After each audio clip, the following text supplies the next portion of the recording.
Монгол орны нийт нутаг дэвсгэрийн 8.6% хайгуулын тусгай зөвшөөрөл олгогдсон. За 71.5% уулуурхан хайгуулын тусгай зөвшөөрөл олгохыг хориглосон байдаг хууль эрх зүйтэй. За харин цаашид нийт нутаг дэвсгэрийн 19.9%-тай тэнцэх газар нутагт тусгай зөвшөөрөл олгоно гэж ашигт малтмлын газраас ярьлаа. Тусгай зөвшөөрлийн төлбөрийг хуулийн хугацаанд нь бүрэн төлөөгүй улмаас цуслагдсан талбайнууд байгаа. За ашигт малтмлын тухай хуулийн 56-гийн 1-2-ын дагуу. За гуравт нь бол өргөдлийн журмаар олох талбайд ямар талбай орж ийн гэхээр тусгай зөвшөөрөл олгож байгаагүй одоо цоо шин талбайнууд орж байгаа. За хайгуулын тусгай зөвшөөрлийг олохдоо бид хоёр янзаар олгож байгаа. Нэг нь бол түрүү хэлсэн өргөдлийн журмаар олгож байгаа. Хоёр дахь нь бол сонгон шалгалтын журмаар олгож байгаа талбайнууд орж байгаа.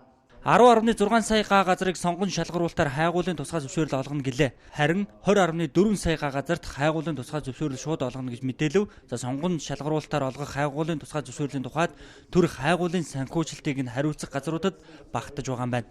За ашигт малтмлын үн унаж борлогдохгүй байхад ийхүү шинэ орд газрын эрэлт мордох нь хэр зүйтэй шийдэлвэ гэдэгт дараах хариултыг албаныхаа өгч байна.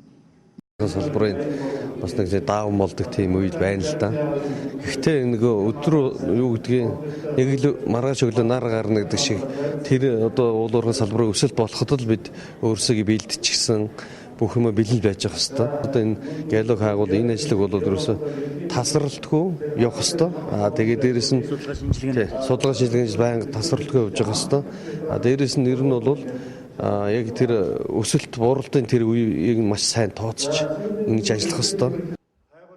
Дэлхийн зах зээл дээрх ашигт малтмлын үнийн ханш тодорхой хугацааны циклээр хэлбэлцдэг. Тиймээс өнөөдөр үнэн унсан зис төмөр нүүрс эргээд сэргэх үед нь баялагынхаа нөөцийн тооцоо гаргаж хөрөнгө оруулагч нарт санал тавих бэлтгэлээ базаах ёстой гэж үзэж байна.